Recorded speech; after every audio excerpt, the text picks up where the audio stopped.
ഹരി ഓം. നവരാത്രിയുടെ 9ാം ദിവസമായ നാളെ ദേവിയെ സിദ്ധിദാത്രി ആയിട്ടാണ് ആരാധിക്കുന്നത്. എല്ലാവിധ സിദ്ധികളും കഴിവുകളും നൽകി അനുഗ്രഹിക്കുന്ന ദേവിയാണ് സിദ്ധിദാത്രി. താമരപ്പൂവിൽ ഉപവിഷ്ടയായ ദേവിക്ക് 4 കൈകളാണ് ഉള്ളത്. അതിൽ ശംഖ്, ചക്രം, ഗദ, താമര എന്നിവ ഏന്തിയിരിക്കുന്നു. സ്വർണവർണ്ണത്തോടുകൂടിയ ദേവി ദാനപ്രിയയും അഷ്ടൈശ്വര്യപ്രദായിനിയുമാണ്.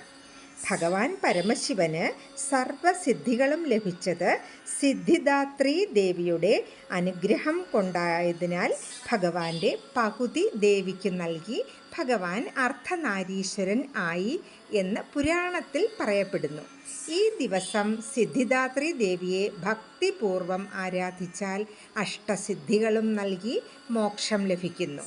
ദേവിയുടെ ധ്യാനമന്ത്രം ഇതാണ്: ഓം സിദ്ധഗന്ധർവയക്ഷാദൈർ അസുരൈരമരൈരപി സേവ്യമാനാ സദാ ഭൂയാത് സിദ്ധിദാ സിദ്ധിദായിനി.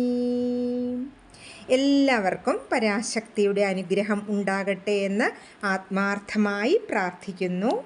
ഹരി ഓം.